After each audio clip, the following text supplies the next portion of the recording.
Hey guys, welcome back to a brand new episode. Today I want to take a look at Sanford and Son.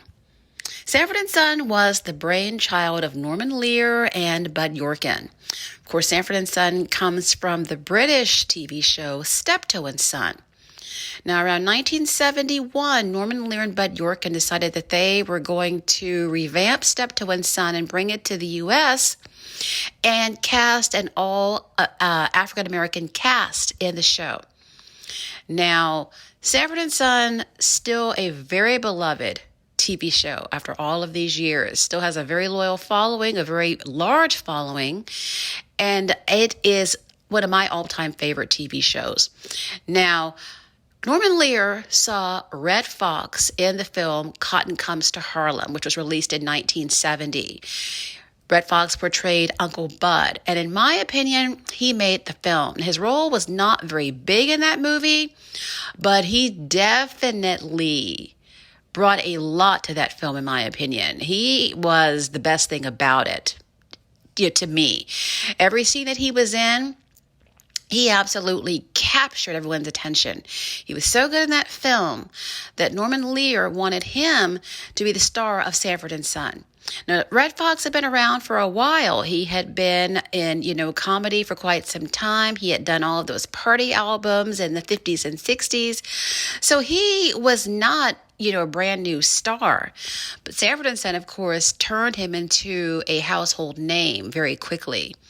So Red Fox was cast as Fred G. Sanford. Now, the name Fred G. Sanford, Red Fox, picked that name after his brother who had passed away some years ago, because Red Fox's real name was Elroy Sanford. So he decided to name the character after his brother Fred. Now, cast in the role of Lamont, Fred's son, they wanted Johnny Brown to portray the character of Lamont Sanford. Johnny Brown, as a lot of you remember, was Bookman over on Good Times. However, Johnny Brown was a member of the cast of Rowan Martin's Laugh-In, so he was under contract with that show and could not get out of that contract to do Sanford and Son. So instead, the producers got Damon Wilson to portray Lamont. Now, Damon Wilson was a Vietnam vet. He'd been in Vietnam for about a year in the late 60s, and he had decided to delve into an acting career. He recently, at that time, had been in an episode of All in the Family. It's the episode where Damon Wilson and Cleavon Little break into the bunker house. There are a couple of robbers. They want to rob the bunkers, but they end up not doing so in the end, thanks to Edith. So once the parts were cast, Red and Damon met in Las Vegas. And the two hit it off from the start. There was a great chemistry between the two of them. And so they began to do rehearsals for Sanford and Son, began to prepare for its debut that January of 1972.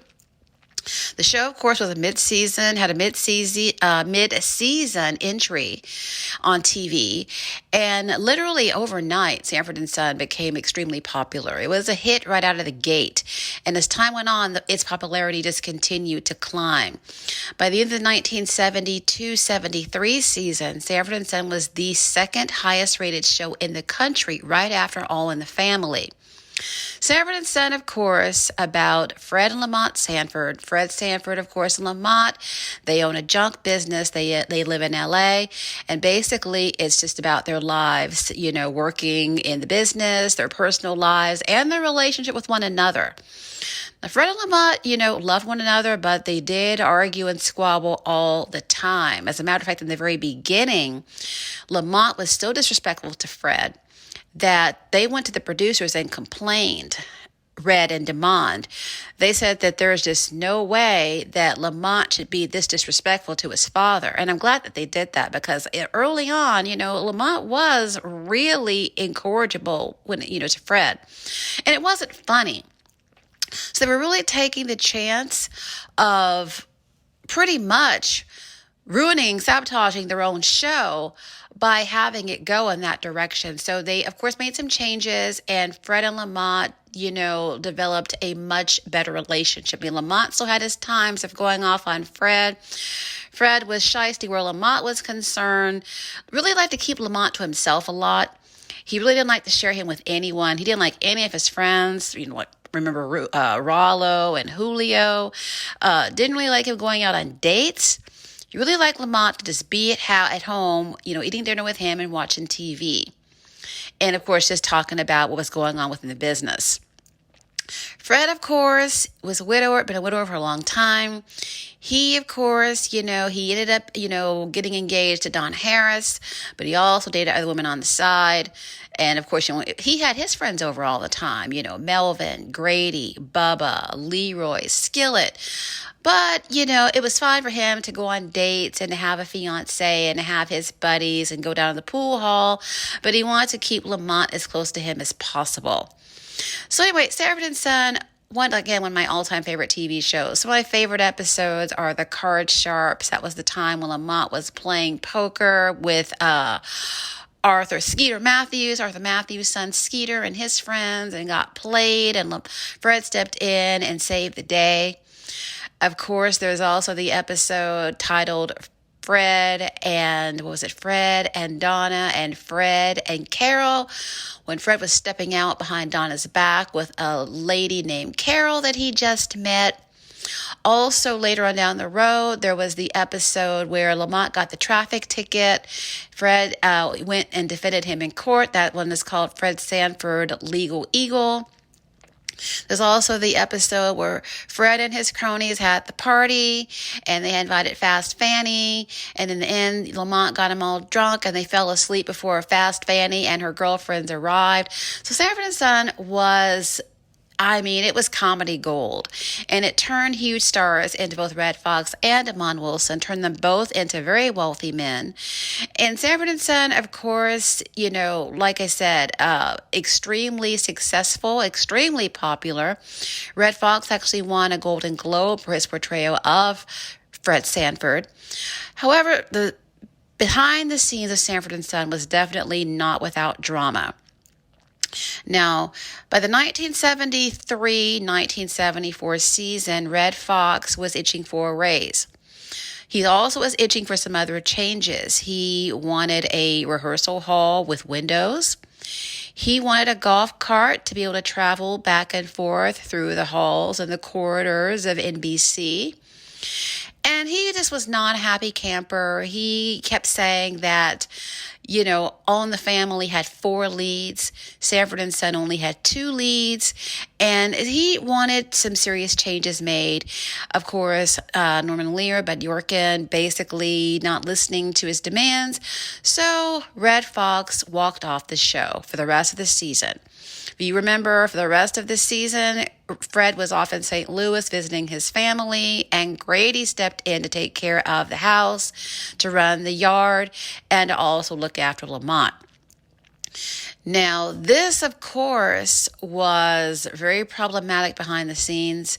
Red would not budge, and at one point, Yorkin and Lear would not budge. But in the end, Red got what he wanted, and he came back to the show for the start of the 1974-1975 season. One of the favorite things about Sanford and Son is not only how funny it was, how hilarious the writing was, and of course the chemistry between Red and Damon, but they had such a great supporting cast of players. You had so many good characters that were on that show, like Rollo, and I named some of them a few minutes ago, when I was talking about, Lamont and Fred's friends. But the supporting cast was so good. You had Aunt Esther, and you had Chu, you had Hoppy and Smitty. And the fact that the supporting cast was always on the scene, there was always, usually in every episode, someone from the supporting cast to play off of Fred and Lamont. And it just really made the show even more funny. And it brought a lot to the table, the fact that you have these other actors, these other characters to be on the show on a regular basis. Now, Red Fox and Lawanda Page had been friends since childhood. And when they originally, in the beginning, as you remember, they were easing other characters into the show, you had Aunt Ethel initially. Well, Red decided he thought it would be a good idea to bring in his friend Lawanda Page to portray Aunt Esther. Of course, Aunt Ethel and Aunt Esther were both sisters of his late wife, Elizabeth. Well, in the beginning, Lawanda Page had no TV experience. She'd never worked on a TV show before. She had been in nightclubs, and she did not have any experience within the television industry. So she didn't do very well in the very beginning. She made a lot of mistakes. She just had difficulty getting used to being on a TV set. So the producers, complained, and they wanted to remove her from the show. Red threatened to leave the show if they got rid of Lawanda Page. Red was a very loyal friend. He was a very generous man. He would give out hundreds of dollars to friends at any time. He brought a lot of his close personal real-life friends to Sanford and Son, including Slappy White, who portrayed Melvin in the very beginning of the show. He also brought in Whitman Mayo, who was Grady, Don Bexley, who was Bubba. He was a very kind-hearted person. Now, he, of course, could be complicated because, of course, a lot of people can't handle becoming a huge star. That definitely will inflate the ego. And, of course, Red Fox was no exception. So when he became a huge star because of Sanford and Son, it definitely did go to his head. Now, Damon Wilson was another case altogether. Damon was very traumatized from his time over in Vietnam.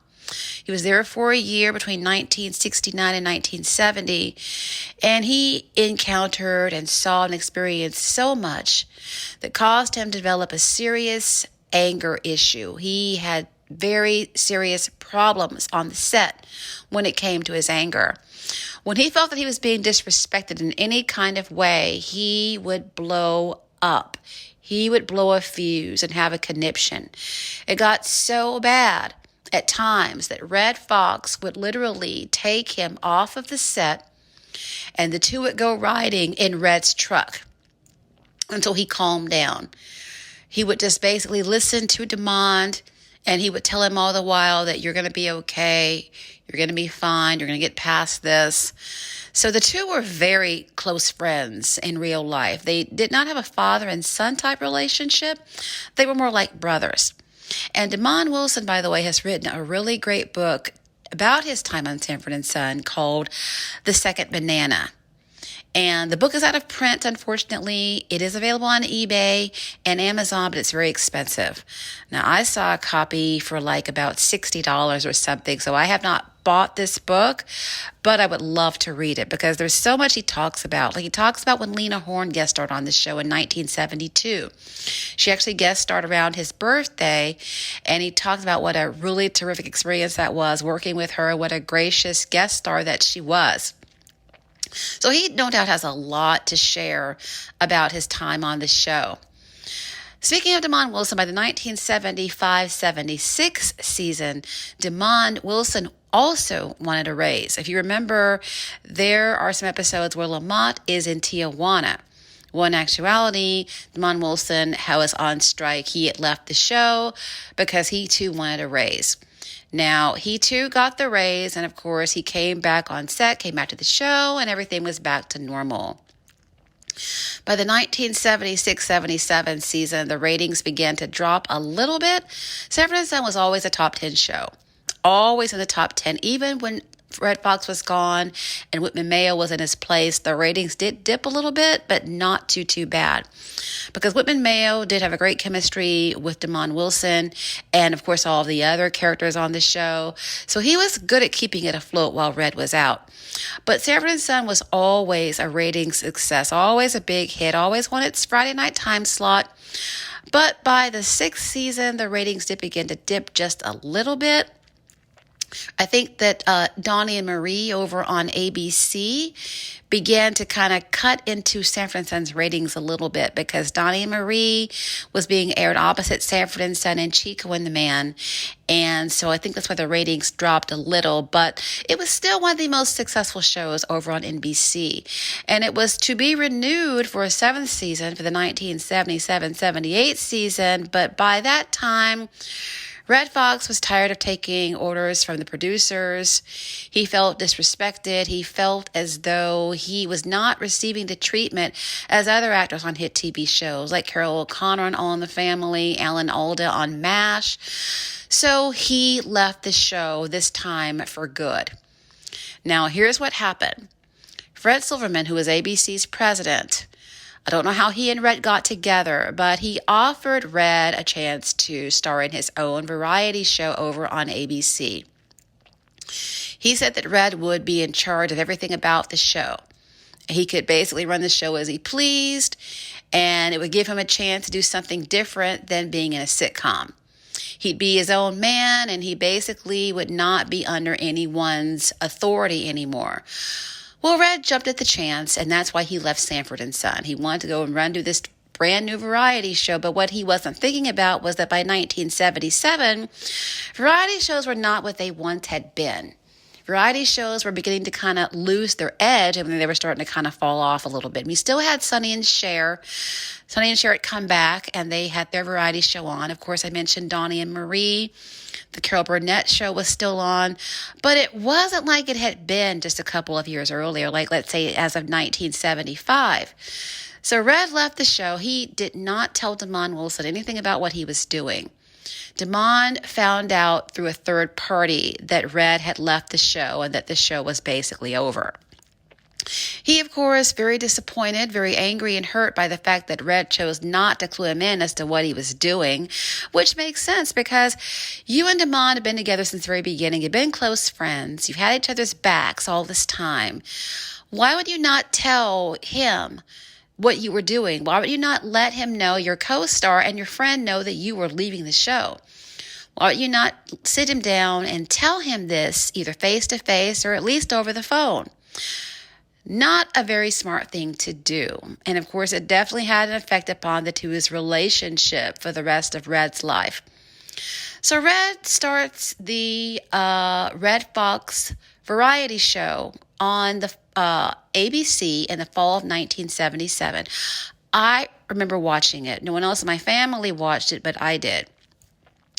I had a very strong feeling that that show was not going to be on for very long. I mean, Red Fox, as good of a comic as he was, as brilliant as he was, he's my all-time favorite comic. Red needed supporting characters on TV. Now, when it came to his act in Vegas, his party albums, he was fine solo. He didn't need anyone else. But when it came to being on TV, this is my personal opinion, he needed other actors to, be with him. He needed a really stellar supporting cast to play off of, to go back and forth with. And he didn't have that on that variety show. He had, of course, guest stars, but I mean, like Rodney Dangerfield and Don Knotts, Lisa Hartman, and of course, many others, but it just was not the same. The most memorable thing I remember from the Red Fox show was he did this skit about Farrah Fawcett. Basically, of course, everyone knows if you lived in the 70s or if you've even heard anything about the 70s, you know that Farrah Fawcett's hair was one of the most popular hairstyles, not only during the 70s, but in history. So he did this skit on his variety show where everyone in the family had the Farrah Fawcett hairdo. Everyone was wearing a Farrah Fawcett wig. Even the animals, the horse, the dog, they were all wearing Farrah Fawcett wigs as well. Well, Farrah Fawcett heard about the skit, did not like it, and threatened to sue.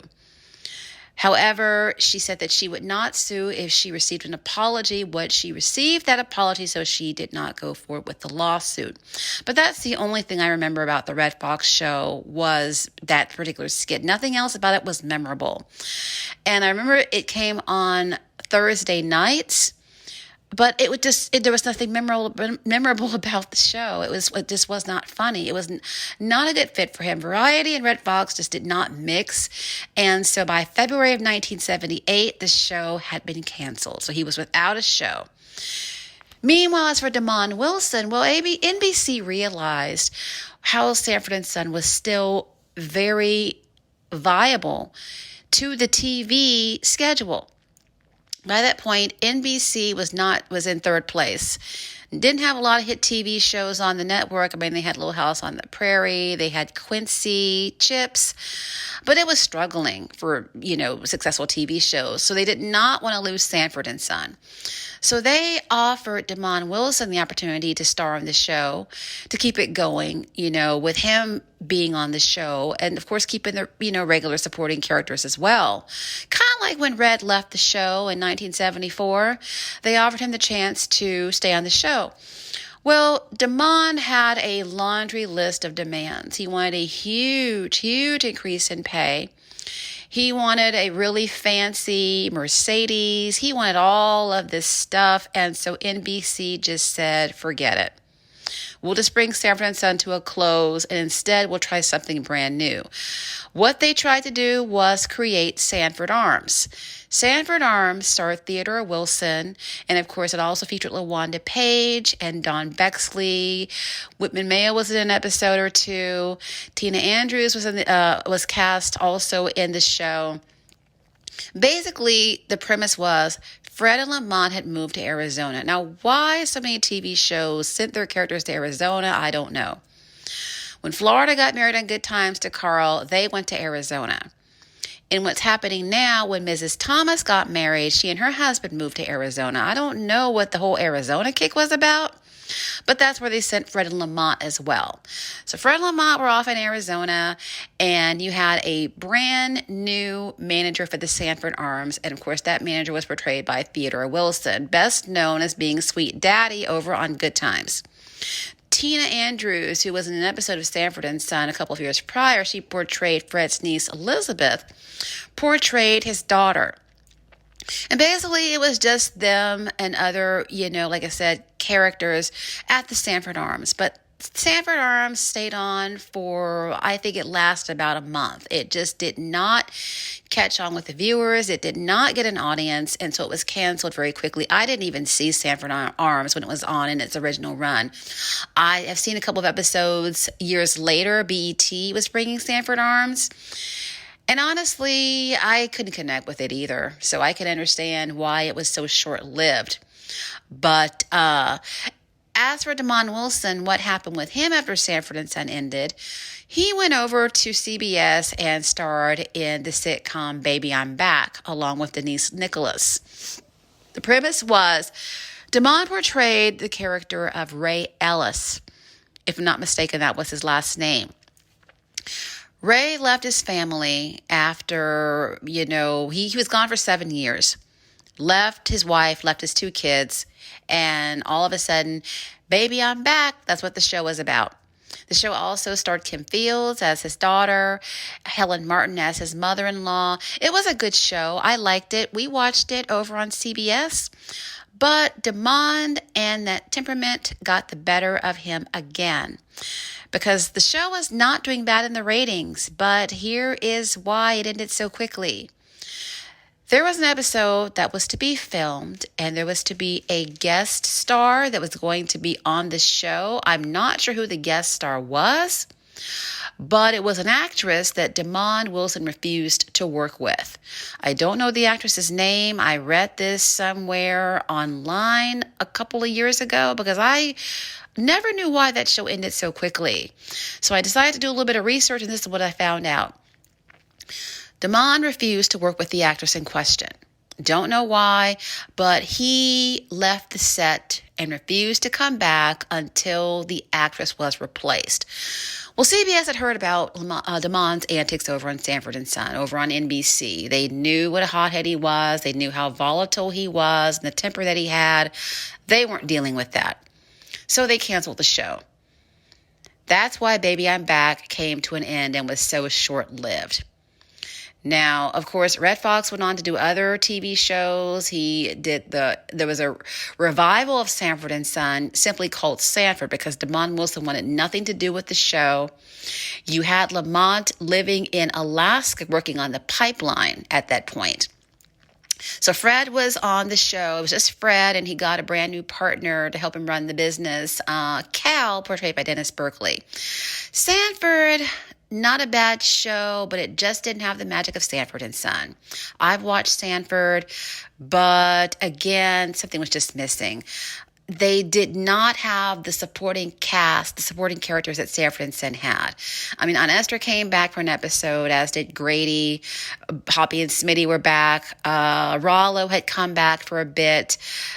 but something was missing. For one thing, Fred had a new girlfriend. Donna didn't come back, or Lynn Hamilton, who portrayed Donna, was not back for Sanford. He had a new girlfriend named Eve, portrayed by Marguerite Ray, who went on to portray Mamie on The Young and the Restless for many years.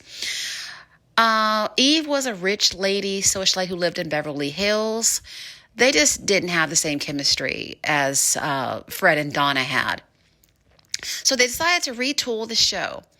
And they brought in some other characters. It just didn't work. Even though they tried to revamp the show and redo it, it just did not work. And so Sanford ended in 1981 after having been on for about a season and a half. He also did the Red Fox show in 1986 over on ABC. Again, not a very strong cast of supporting players, so that show lasted a few months. He did strike comedy gold in 1991, however, on CBS with The Royal Family with Della Reese. Lorenz Tate portrayed their grandson. The premise was that Red Fox and Della Reese were married, and their daughter and her husband split up, and so she moves back home with her 3 kids. I like The Royal Family. I had a feeling that show was going to be the show to put Red Fox back on top within television again. But sadly, Red passed away in 1991 in October of that year of a heart attack. He was 68 years old. I remember hearing about Red Fox's passing. Well, actually, not his passing. We heard on the local 10 o'clock news at the very end of the broadcast that Red had been rushed to the hospital with a heart attack. It was the very next day, that Saturday, we read in the paper, when the morning paper came, it was on the front page that Red had passed. Very, very saddened by Red Fox's passing, because he was a very, very funny man, a very brilliant comedian. He made so many mistakes in regard to his TV career, not to mention his personal life. We all know what happened when it came to how he wasn't paying his taxes. The taxes piled up, so the IRS came into his home and took everything, all the way down to the watch on his wrist. Very sad circumstance, them taking all of his possessions. Very, very sad to see. It was all over TV. It's on YouTube. It was just really, really sad, the mistakes that he made. But, still one of my favorites, Sanford and Son, is. Damon Wilson became a minister. He was in The New Odd Couple for a while in the fall of 1982 with Ron Glass. That didn't last very long. It lasted for less than a season, I believe. I watched it, but just didn't have the magic as the original did with Tony Randall and Jack Klugman, so it didn't last for very long. After that, he became a minister in L.A., Damon did, and he's been doing that for years. He's still a minister, and he has definitely gotten help for his anger issues. He finally, in the 90s, realized he had a problem, and he sought help for himself, and now he's a much more calmer, much more laid-back person, and I couldn't be happier for him. Because to walk around with a whole lot of anger never has a good outcome. It's very unhealthy, and it just is very destructive. Most of the cast of Sanford and Son has sadly passed away. But the legacy of Sanford and Son lives on. Sanford and Son is being shown often. I'm not sure when it's being shown, but it's on TV One. It's also on Get TV, which is where I see it. And the entire series is available on DVD.